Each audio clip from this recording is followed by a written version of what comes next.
برادران اسلام، دروس سابقہ میں سیرت سرکار دو عالم صلی اللہ علیہ وسلم کے باب میں ہم نے کچھ باتیں عرض کی. کچھ ذکر تو تھا جزیرہ عرب کے بارے میں کہ سرکار دو عالم صلی اللہ علیہ وسلم سے پہلے اس جزیرہ عرب کا کیا حال تھا، کیونکہ اللہ نے حضور کی بعثت کے ساتھ اس کا قرآن میں بھی خاص طور پہ ذکر کیا ہے کہ وَإِنْ كَانُوا مِنْ قَبْلُ لَفِي ضَلَالٍ مُبِينٍ، کہ حضور پاک صلی اللہ علیہ وسلم کی بعثت سے پہلے یہ لوگ کھلی گمراہی میں پڑے. اس کے بارے میں ہم نے کچھ باتیں عرض کی، اور پھر اس کے بعد وہ مبشرات اور وہ مؤشرات. مؤشرات کا معنی یعنی وہ اشارات، مبشرات کا معنی ہوتا ہے کسی چیز کے بارے میں خوشخبریاں. تو یہ میں نے سیرت کے پہلو سے پہلے عرض کیا تھا کہ یہ ساری چیزیں ایسے نہیں ہیں کہ خود بخود ایک اتفاق ہے، بلکہ یہ بالکل اگر آدمی بڑے تأمل سے، غور سے، فکر سے سرکار دو عالم صلی اللہ علیہ وسلم کی سیرت طیبہ کے ہر پہلو پہ نظر ڈالے تو سمجھ آتا ہے کہ خالق کی کائنات میں یہ سارا انتظام، یہ ساری بساط جو ہے یہ اسی لیے بچھائی ہے. یہ ایسا نہیں کہ اتفاق ایسا ہو جائے، یعنی آپ کسی بھی پہلو پہ نظر ڈالیں. یہی میں نے عرض کیا تھا کہ اس وقت دنیا میں دو سپر پاورز تھی، ایک روم اور ایک فارس، لیکن یہ سرزمین حجاز ایک زمین تھی جس پہ دونوں سپر پاور کا کنٹرول نہیں تھا. تو اللہ تبارک و تعالیٰ کا اس خطے کو منتخب کرنا حضور کی ولادت کے لیے، تو اس میں آخر کوئی بات تو ایسی تھی کہ دو طاقتیں ایک اس طرف ہے اور ایک اس طرف ہے، ایک ماورا النہر ترکمنستان کی طرف اور ایک البانیہ سے لے کر حبشہ سے لے کر یہاں تک، یہ دونوں طاقتیں باہر سے گھرے ہوئے ہیں، لیکن یہ درمیانی ٹکڑا کسی کے تسلط پہ نہیں. اور اللہ پاک نے اسی جگہ اپنے اس آخری نبی خاتم الانبیاء صلی اللہ علیہ وسلم کو پیدا کرنا، کیونکہ یہ تو پھر آپ کے اپنے تدبر پہ ہوتا ہے. اب دیکھیں نا جی، جیسے آج کل سنا آپ نے اور پڑھا اپنے اخباروں میں بھی، ہندوستان کا، پاکستان کا اتنی دھماکے کرنا، یہ کرنا، یہ ساری چیزیں آپ نے پڑھی ہے. تو اس پر ایک جو سائنسدان ہیں وہ اپنی نظر ڈالے گا، جو سیاسی لوگ ہیں وہ اپنی نظر سے سوچیں گے، جو اقتصادی لوگ ہیں وہ اپنی نظر سے سوچیں گے کہ اس میں کتنا فائدہ کتنا نقصان، وہ ضرب تقسیم لگائیں گے، اور عامت الناس جو ہیں وہ اپنے فکر سے سوچیں گے. اور ایک قرآن و سنت کا طالب العلم جو ہے اسے اپنے فکر و نظر کی روشنی میں سوچنا پڑتا ہے کہ یہ بھی کوئی ایسی چیز تو ضرور ہے کہ جس سال حضور صلی اللہ علیہ وسلم کی پیدائش کا سال ہے، اسی سال میں ہاتھیوں کے بادشاہ نے حملہ کیا جو آپ پڑھ چکے، اور ہاتھیوں کے حملے کو ختم کرنے کے لیے اللہ تبارک و تعالیٰ نے پرندوں کو بھیجا. ابابیل کو بڑا معروف قصہ ہے، اور 3 پتھر لے کے آئے اور گرائے گئے اور وہ ختم کر دیے گئے ہاتھی. تو یہ وہ 3 پتھر کیا تھے جن کو اللہ نے خصوصی طور پہ قرآن میں ذکر کیا، وَأَرْسَلَ عَلَيْهِمْ طَيْرًا أَبَابِيلَ تَرْمِيهِمْ بِحِجَارَةٍ مِّن سِجِّيلٍ، کہ ہم نے وہ 3 پرندے بھیجے کہ ابابیل، اور تاکہ وہ ان پہ پتھر جو سجیل ایک خاص جہنم کی آگ میں پکائے گئے. عام پتھر نہیں تھے کہ پہاڑ کے اٹھا لو. تو اسی سے وہ ایٹم کے ذرے پہ آپ غور کریں کہ دنیا اس ذرے پہ پہنچی کہ ایک ذرے سے بھی اتنی بڑی چیزیں جو ہیں وہ تباہ کی جا سکتی ہیں. تو اصل چیز تو یہ اسلام نے پیش کی تھی، قرآن نے پیش کی تھی، پھر اپنی اپنی سوچ سے لوگ وہاں پہنچے کہ یہ ایٹم کا ذرہ کیا ہے. اچھا، اس ایٹم کے ذرے کا اس سال پیدا ہونا جس سال نبی پیدا ہوا ہو، کیا وجہ ہے یہاں پہ؟ اس پہ آپ غور کریں. اللہ نے آپ کو علم دیا ہے، پڑھے لکھے لوگ ہیں، کہ آخر اسی سال یہ اللہ پاک نے کیوں ایٹم کا ذرہ پیدا کیا. اس سے پہلے مختلف قوموں پہ عذاب آ چکے ہیں، کسی کو سیاح سے مارا گیا، کسی کو بجلی کی کڑک سے مارا گیا، کسی کو پانی میں ڈبویا گیا، کسی کی بستیوں کو الٹ کے پھینک دیا گیا، کہیں ہوا بھیجی گئی، لیکن یہ تک عذاب کسی پہ نہیں بھیجا گیا کہ اوپر سے ایک چھوٹا سا پرندہ اڑتا ہوا ہے اور ایک چھوٹی سی کنکر ڈال دے، اور وہ اگر ایسی آگے حالت ایسی پیدا کرتے کہ فجعلہم کعصف مأکول، ایسے کہ جیسے کوئی گھاس کھا کھا کے چبا چبا کے جانور پھینک دیتا ہے نا، اتنی بڑی چیزیں اس طرح ہو جائیں۔ اچھا، اسی طرح آپ دوسری بات پہ غور کریں کہ جب حضور صلی اللہ علیہ وسلم کی بعثت کا زمانہ آیا تو آسمانوں پہ پہرے شدید ہو گئے، جنات سے کاہل کہیں بھی خبر لے آؤ، خبریں لے آؤ تاکہ ہم اپنی قوم کو خبریں دیں۔ وہ کہیں کیسے خبریں لے آئیں؟ وَأَنَّا كُنَّا نَقْعُدُ مِنْهَا مَقَاعِدَ لِلسَّمْعِ فَمَن يَسْتَمِعِ الْآنَ يَجِدْ لَهُ شِهَابًا رَّصَدًا۔ کہ ہم کیا کریں، وہ جو ہم نے خلا میں اپنے اسٹیشن بنائے تھے جہاں بیٹھ کے ہم فرشتوں کی باتیں لے لیا کرتے تھے، اب جب ہم وہاں جاتے ہیں تو ہمیں تو دہتے ہوئے انگارے شہاب ثاقب سے مارا جاتا ہے، یعنی یہ آسمانی میزائل بھی تو اسی وقت شروع ہو گئے۔ اب آپ زمین سے میزائل بنا رہے ہیں، اللہ نے حضور کی بعثت کے ساتھ آسمانی میزائلوں سے جنات پہ فائرنگ شروع کروا دی، درس دیا امت مسلمہ کو کہ یہ نبوت عالمگیر ہے، اس کی ابتدا میں تحفظ کے لیے یہ چیزیں ضروری ہیں تو اس کے بقا کے لیے بھی یہ چیزیں ضروری ہیں۔ ایک سبق ملا قوم کہ اس کے بغیر تم پھر اس نبوت کی حفاظت نہیں کر سکتے۔ اگر تم نے اس نبوت کی حفاظت کرنا ہے تو پھر تمہیں ایسی ایسی ایجادات کو حاصل کرنا ہوگا۔ اچھا جی، وہ ایجادات آپ کو کیسے ملیں گی؟ آپ کو یہ تو کہا جا سکتا تھا نا کہ بھی علم حاصل کرو، چاہے مکے سے حاصل کرو، علم حاصل کرو مدینے سے حاصل کرو۔ یہ کیوں کہا گیا اطلبوا العلم ولو بالصین، کہ علم حاصل کرنا ہو چاہے چین جانا پڑے؟ اس زمانے میں چین کا نام لینے کی کیا ضرورت ہے کہ اطلبوا العلم ولو بالصین۔ اچھا، اس کے بعد جب یہ آیت اتری وآخرین منہم لما یلحقوا بہم، کہ ایسی لوگ بھی آئیں گے جو ابھی آپ کے پاس نہیں آئے ہیں، تو صحابہ نے پوچھا حضور وہ کون لوگ ہوں گے؟ تو حضور نے سلمان فارسی پہ ہاتھ رکھا، فرمایا اس کے قبیلے کے لوگ ہوں گے۔ لو کان العلم بالثریا لینالہ رجل من فارس، اگر علم کہکشاں ثریا پر بھی ہوگا تو فارس کی کوئی اولاد جو ہے وہاں جا کر بھی علم حاصل کرے گی۔ اچھا، ایک جگہ لفظ ہے لو کان الدین بالثریا لینالہ رجال من فارس، کہ اگر دین وہاں تک ہوگا تو ان فارس میں سے کوئی پیدا ہوگا، معنی یہ ہے کہ عجم سے کوئی پیدا ہوگا۔ فارس عجمی ہے نا عرب کے مقابلے، فارس جو ہے وہ عجم ہے نا عرب کے مقابلے پہ۔ فارس میں سے آپ کوئی ملک لے لیں، آپ یعنی ماورا النہر سارا چلے جائیں تو سب فارس کہلائے گا۔ تو ایک عرب سے، فارس سے، روم سے، تو فارس عجم میں آئے گا۔ تو معنی یہ ہے کہ عجمی لوگ دین میں بھی اتنی آگے بڑھیں گے کہ جیسے امام ابو حنیفہ رحمۃ اللہ علیہ، اور یہ جدید ٹیکنالوجی میں بھی بڑھیں گے تو وہی عجمی ہوں گے۔ تو یہ بھی تو کوئی سبق تھا نا جو ہمیں سیرت سے ملا،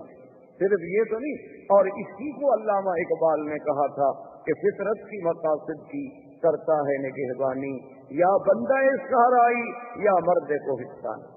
وہ یہ پہلے کہہ گیا کہ فطرت کے مقاصد کی کرتا ہے نگہبانی، یا بندہ صحرائی یا مرد کوہستانی۔ وہ آخر کوئی بات تو تھی، آپ تصور کر سکتے ہیں وہ یہ باتیں کیوں کہہ گیا تھا کہ ایک ہوں مسلم حرم کی پاسبانی کے لیے، نیل کے ساحل سے لے کر تابخا کے کاشگر۔ اس وقت کاشگر کوئی آپ کے پاس تھا یا مسلمان تھے یا آزاد ہو گئے تھے؟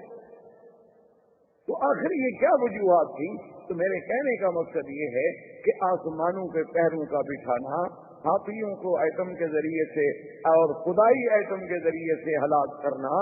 اور اس کے بعد یہ ساری چیزیں جو ہو رہی تھیں یہ ایسے اتفاق نہیں تھے، یہ اس آنے والے نبی صلی اللہ علیہ وسلم سرکار دو عالم حضرت محمد مصطفیٰ اللہ تبارک و تعالیٰ کے اس آخری نبی کے آنے سے پہلے یہ سارے انتظام بعض ایسے نہیں بلکہ ان میں ہر چیز میں اللہ کی ایک حکمت۔ اب دیکھیں کہ حضور صلی اللہ علیہ وسلم کے لیے اللہ نے خاندان کیسا منتخب کیا۔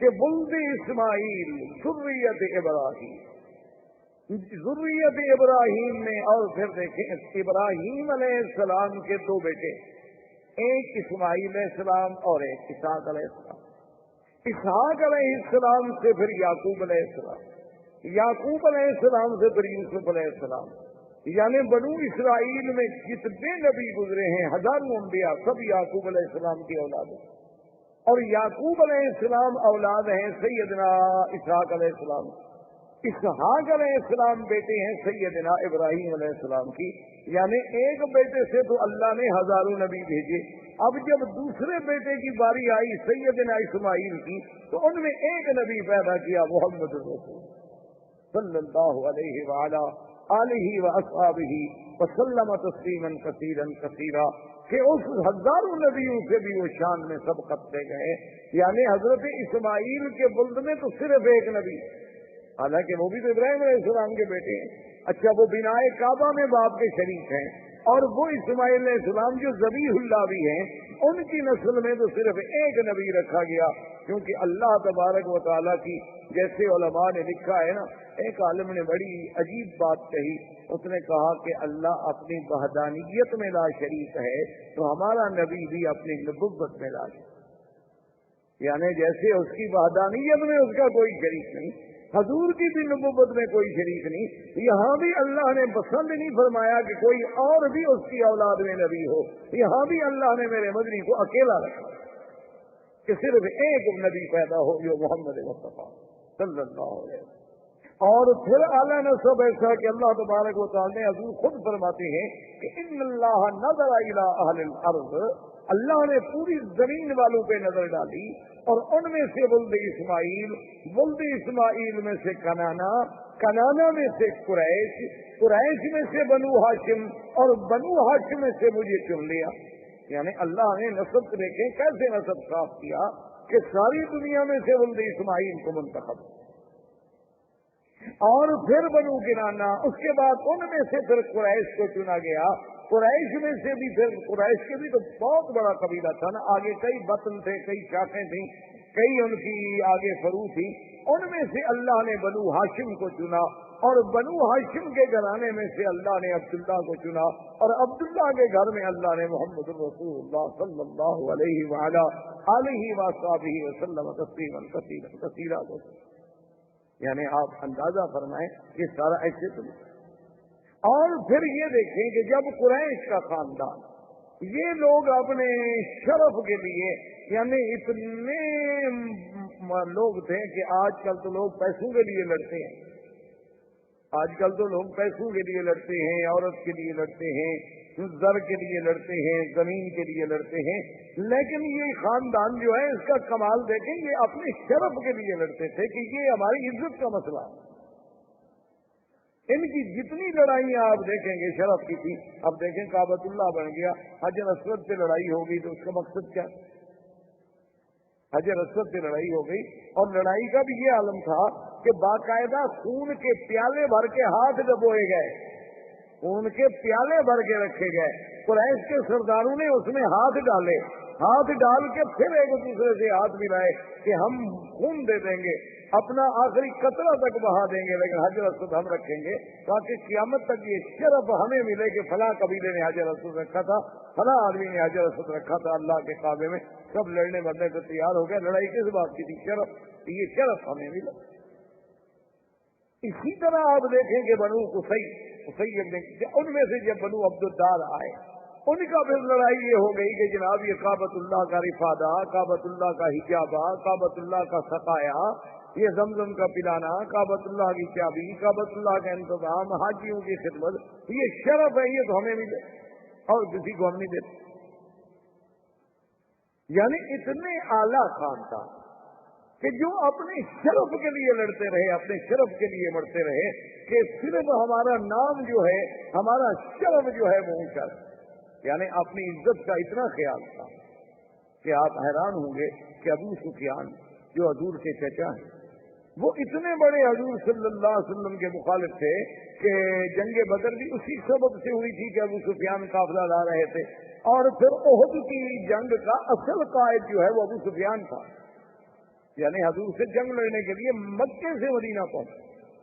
اتنی عداوت رکھنے والا آدمی۔ لیکن جب حضور کی شادی ام حبیبہ سے ہو گئی رضی اللہ تعالی عنہا، جو ابو سفیان کی بیٹی تھی،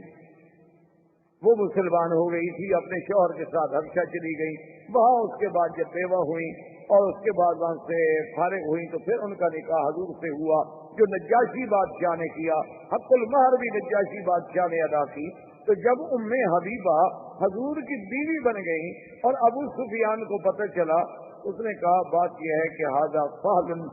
لا یجدع انفہ،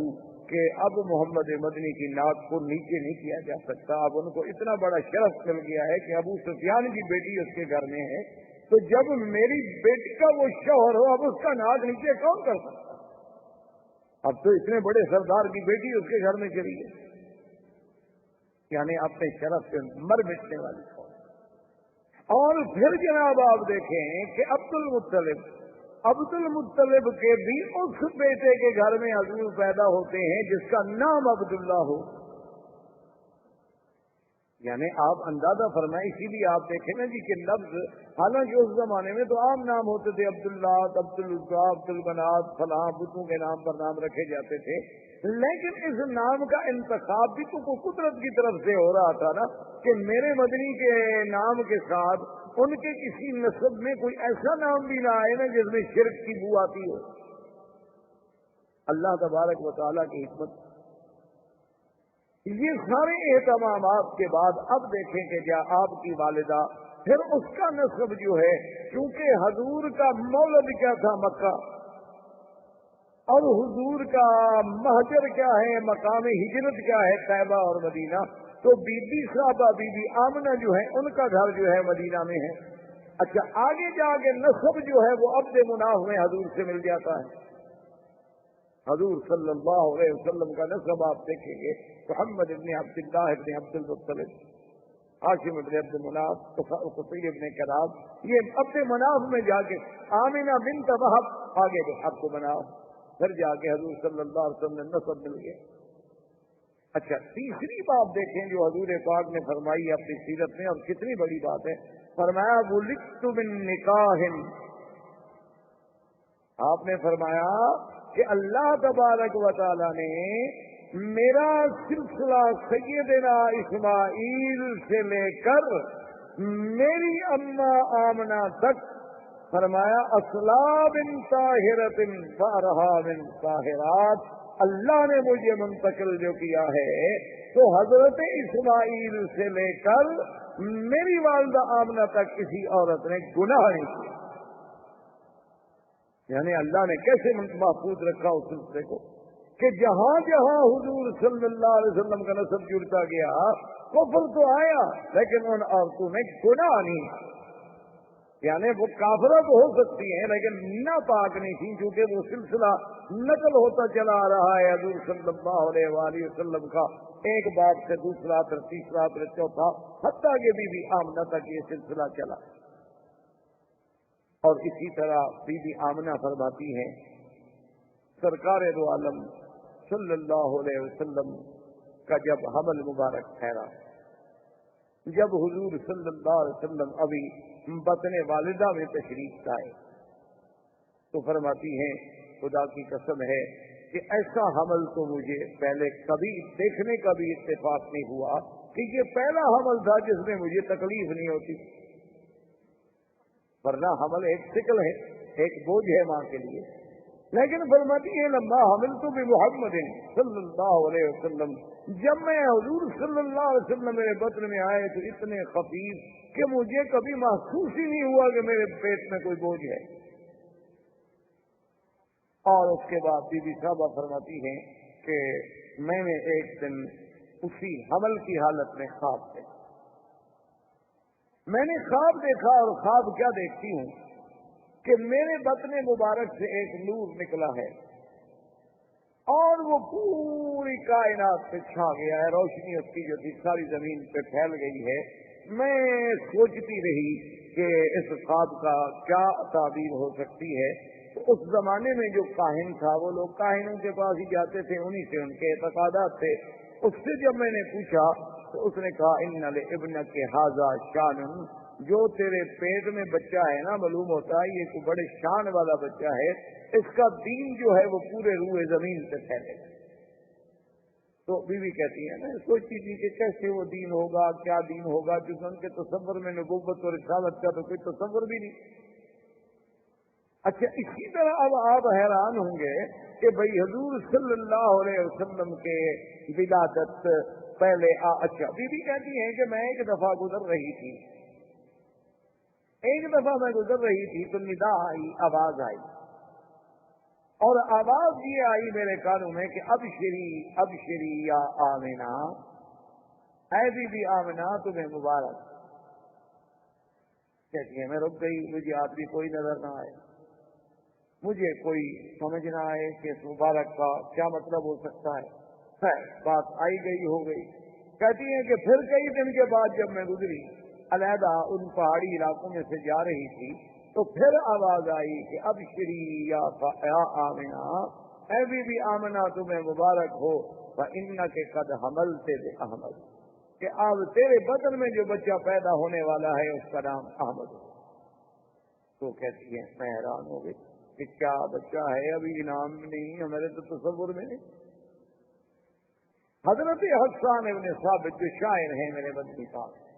رضی اللہ تعالیٰ, بہت بڑے شاعر تھے عرب کے, اور حضور صلی اللہ علیہ وسلم سے انہیں اتنی محبت تھی کہ جب بھی کسی نے حضور کی شان میں کوتاہی کی تو حضرت حسان نے جواب دیا. ایک دفعہ کفار قریش نے کچھ بات کی تو حضرت حسان نے کہا کہ یا رسول اللہ مجھے اجازت دیں کہ میں قریش کو جواب دوں. آپ نے فرمایا حسان تم قریش کو کیسے جواب دو گے, آخر میں بھی تو قریش میں سے ہوں نا, کیونکہ جب تم قریش کا گلہ کرو گے تو آخر میں بھی تو کرتی ہوں,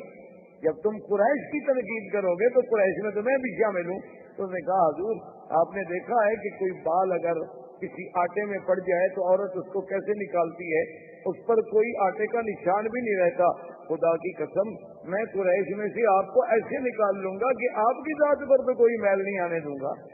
حضور صلی اللہ علیہ وسلم یہ وہ شخص ہے جس کو مسجد الحرام میں خود منبر دیتے تھے اور فرماتے تھے کہ اس منبر پہ کھڑے ہو کے جواب دو, اور جب حسان جواب دیتے تو حضور دعا کرتے تھے اللہم ایدہ بروح القدس, کہ یا اللہ جبریل کے ذریعے میرے صحابی کے دماغ میں مضمون تھا. یہ وہ شان والا آدمی ہے. وہ کہتے ہیں میری عمر 7 سال تھی اور میں مدینہ منورہ میں اپنے فیملی رشتہ داروں کے پاس تھا,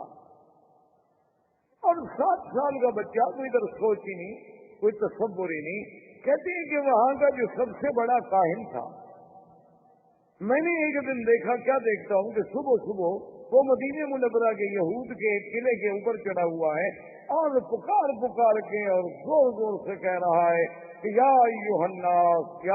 الناس قد طلع نجم احمد, کہ اے لوگوں وہ احمد کا ستارہ طلوع ہو گیا.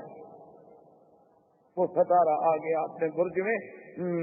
لوگوں نے کہا کہ بھی کیا مانا, انہوں نے کہا کہ جو اس امت کا نبی پیدا ہونا ہے اس کا نام احمد ہوگا, تو وہ ستارہ جو ہے اب اپنے مدار میں آ گیا ہے. مانا یہ تھا کہ حضور صلی اللہ علیہ وسلم کا حمل مبارک ٹھہر چکا ہے.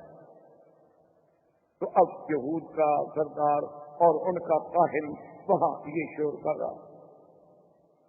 عبد المطلب کہتے ہیں کہ میں شام کی طرف نکلا تجارت کے لیے. میرے ساتھ 3 آدمی اور تھے قریش. تو وہاں ہم جب شام میں آئے تو کچھ یہودی علماء راہب بڑے بڑے جو تھے انہیں پتہ چلا کہ مکے کے کچھ لوگ آئے ہوئے ہیں, تو انہوں نے ہم سے رابطہ کیا, ہم سے ملے. جب ہم سے پوچھا کہ آپ لوگ کون ہیں, ہم نے کہا قریش ہیں. کہاں سے آئے؟ مکہ سے آئے. کیوں آئے؟ میں تجارت کے لیے. انہوں نے کہا اچھا ایک بات ہم آپ کو بتاتے ہیں کہ ابھی تھوڑی سی مدت باقی رہ گئی ہے کہ سرزمین مکہ میں ایک بچہ پیدا ہوگا اور وہ نبی ہوگا اس امت کا. اور وہ بچہ جو ہے اس کا نام محمد ہوگا صلی اللہ علیہ وسلم، وہ نبی ہوگا اس امت کا اور نام محمد ہوگا صلی اللہ علیہ وسلم۔ تو عبد المطلب کہتے ہیں کہ ہم چاروں نے یہ بات دماغ میں رکھ لی۔ اب عبد المطلب کہتے ہیں میرا تو بچہ پیدا ہونے کا رہا، میں تو بوڑھا ہو گیا تھا، میں نے دل میں یہ فیصلہ کر لیا کہ میرے بچوں میں سے جس بچے کے گھر میں بچہ پیدا ہوگا تو میں نام محمد رکھوں گا، پتہ نہیں شاید وہی نبی بن جائے۔ اور ان چاروں نے بھی فیصلہ کر لیا کہ ہمارا اگر کوئی بچہ پیدا ہوگا تو ہم بھی نام محمد رکھیں گے۔ اور خدا کی شان ہے کہ ان سب کے لڑکے پیدا ہوئے تو سب نے نام محمد رکھا، اور عبداللہ کے گھر میں جب حضور پیدا ہوئے تو عبد المطلب نے بھی نام محمد رکھا۔ تو اب نام کے لیے بھی پہلے سے اہتمام کیا جا رہا ہے کہ نام بتانے کے لیے بھی احبار و رہبان جو ہیں پہلے خوشخبریاں دے رہے ہیں کہ ایک نبی پیدا ہوں گے جن کا نام محمد ہو۔ اچھا، پھر نام پہ بھی غور کریں۔ ایک نام وہ ہے جو آسمانوں میں تھا اور ایک نام وہ ہے جو زمین میں آیا۔ آسمانوں میں آپ کا نام احمد، اسی لیے سیدنا عیسیٰ علیہ السلام نے قرآن پاک میں جو آتا ہے، آپ نے جو خبر دی تھی وَمُبَشِّرًا بِرَسُولٍ يَأْتِي مِن بَعْدِ اسْمُهُ أَحْمَدُ، فرمایا میں خوشخبری دیتا ہوں کہ میرے بعد جو نبی آئے گا اس کا نام احمد ہو۔ تو پہلا نام حضور کا احمد ہے، اور جب زمین کا نام ہے تو وہ محمد ہے۔ اور ان دونوں ناموں پہ غور کریں۔ احمد کا معنی سب سے زیادہ حمد کرنے والا، احمد کا معنی کیا ہے کہ سب سے زیادہ حمد و ثنا کرنے والا، اور محمد کا معنی کیا ہے جس کی سب سے زیادہ حمد و ثنا کی گئی ہو وہ محمد، اور سب سے زیادہ حمد و ثنا کرنے والا احمد۔ اچھا، پہلے احمد بنے گا تو پھر محمد ہوگا نا، پہلے اللہ کی حمد و ثنا کرے گا پھر مقام محمد و مقام محمودیت نصیب ہوگا۔ تو اس لیے پہلا نام احمد تھا اور دوسرا نام جو ہے وہ محمد تھا صلی اللہ علیہ وسلم۔ یہ تو آپ کے اسماء تھے، ویسے اسماء صفاتی تو قرآن میں اللہ نے بڑے ذکر کیے۔ قرآن میں نام محمد بھی موجود ہے اور احمد بھی موجود۔ مبشرا برسول یأتی من بعد اسمہ احمد، اور کہیں فرماتے ہیں ما کان محمد ابا احد من رجالکم ولکن رسول اللہ، محمد بھی نام۔ اور کہیں فرماتے ہیں وما محمد الا رسول، اور کہیں فرمایا محمد الرسول اللہ۔ اس سب اچھا صفاتی نام بھی موجود ہیں۔ وما ارسلناک الا رحمتا للعالمین، اور اسی طرح یا ایھا النبی انا ارسلناک شاہدا ومبشرا ونذیرا، اور کہیں فرماتے ہیں لقد جاءکم رسول من انفسکم عزیز علیہ ما عنتم حریص علیکم بالمؤمنین رؤوف الرحیم، اور کہیں فرماتے ہیں وما ارسلناک الا رحمتا للعالمین۔ تو یہ سارے اسماء جو ہیں قرآن میں بھی موجود ہیں۔ اچھا، اور خدا کی شان دیکھو کہ نام محمد تو قرآن میں ہے لیکن اللہ نے کہیں یا محمد نہیں کہا۔ درود شریف تو پڑھ لیا کریں کم سے کم اتنا احساس ہو کہ بھئی حضور کے ساتھ محبت کا فرق ہے کہ جب نام آئے تو فوراً زبان پہ درود شریف آ جانا چاہیے امتی۔ تو بہرحال میرے کہنے کا مقصد یہ تھا کہ عظمت سیرت رسول پاک پہ نظر ڈالیں کہ اللہ نے حضور کا نام تو قرآن میں 4 دفعہ لیا لیکن کسی جگہ یہ نہیں کہا کہ یا محمد، جیسے فرمایا یا عیسی ابن مریم اانت قلت للناس، یا عیسی،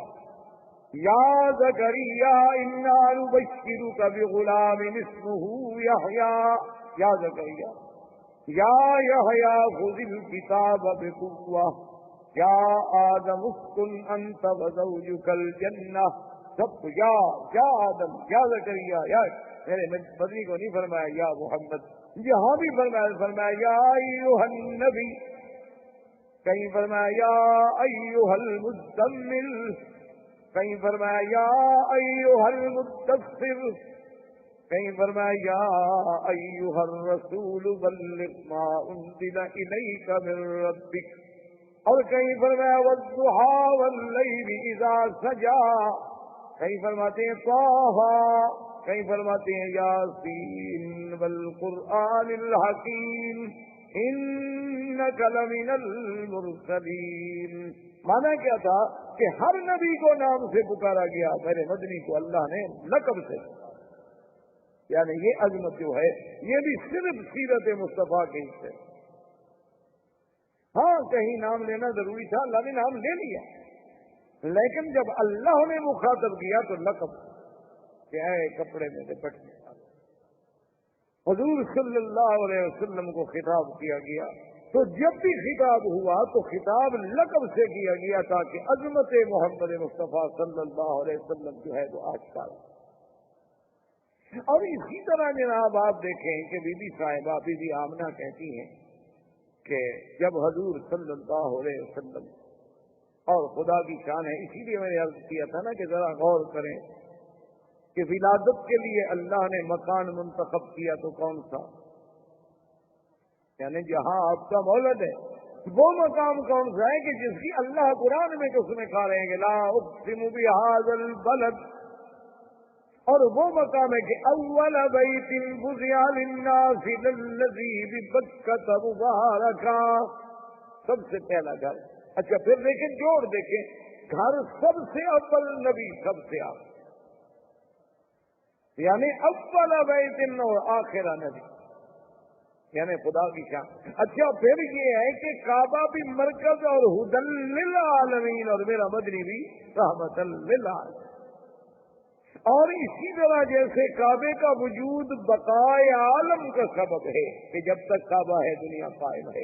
کعبہ ختم ہوگا دنیا مٹ جائے گی، میرے مدنی کی نبوت آخری ہے، جب تک حضور صلی اللہ علیہ وسلم کا دین قائم ہے دنیا قائم ہے، ورنہ اس کے بعد دنیا فنا ہو جائے گی۔ تو اللہ نے اپنے نبی کے لیے مولد چنا تو کون سا؟ مکہ، جو ساری کائنات میں سب سے افضل سرزمین۔ اچھا اور زمان چنا تو کون سا؟ ربیع الاول۔ ربیع الاول، ربیع کا موسم آپ جانتے ہیں کہ سب سے اچھا موسم کیا ہوتا ہے؟ ربیع۔ اور زمانہ چنا تو ربیع الاول، مکان چنا تو کعبۃ المشرفہ، اور سنہ کون سا چنا؟ اصحاب الفیل، کہ جس میں کفر کی قوتوں کو ختم کر کے اسی سال محمد مدنی کو پیدا کیا گیا صلی اللہ علیہ وآلہ آلہ واصحابہ وسلم تسلیما کثیرا کثیرا۔ اور اس کے بعد جب پیدا ہوتے ہیں تو آپ اندازہ فرمائیں کہ بی بی صاحبہ فرماتی آزاد منہا، فرماتی ہیں ایسا نور ہوا کہ آزاد منہا قصور الشام، کہ شام کے محل نظر آنے لگے اور کسرا کے محل کے ٹنگرے گر گئے۔ اور مورخین نے باقاعدہ لکھا ہے کہ آپ کہ کسرا کا محل جو تھا اس کے محل کے کنگرے آگے جو بنے ہوئے تھے نا خوبصورت سے، وہ گرے، اور گرے کتنی؟ 14۔ جب 14 کنگرے گر گئے تو بادشاہ کو گھبراہٹ پیدا ہو گئی۔ اب جناب اس نے کہا کہ فوراً احبار رہبان کو بلاؤ۔ احبار و رہبان کو جب بلایا گیا، ان سے بادشاہ نے بات کی، بھی کیا بات ہے، یہ کیا ہو رہا ہے کہ میرے محل کے کنگرے گر گئے، اور ادھر سے خبر آ رہی ہے کہ ہمارا جو بحیرہ تھا وہ زمین میں دھنس گیا، اور کہیں سے خبر آ رہی ہے کہ آتش بجھ گئی، یہ کیا ہو گیا؟ مجوس کی عادت جو سینکڑوں سالوں سے، صدیوں سے آگ چل رہی تھی، کیونکہ ان کے نزدیک آگ کا بجھ جانا جو ہے وہ تو بہت بڑی، یعنی بہت بری بات تھی، اس لیے وہ ہمیشہ آگ کو جلاتے ہیں، لیکن وہ آگ بجھ گئی، اور پورے کا پورا ایک یعنی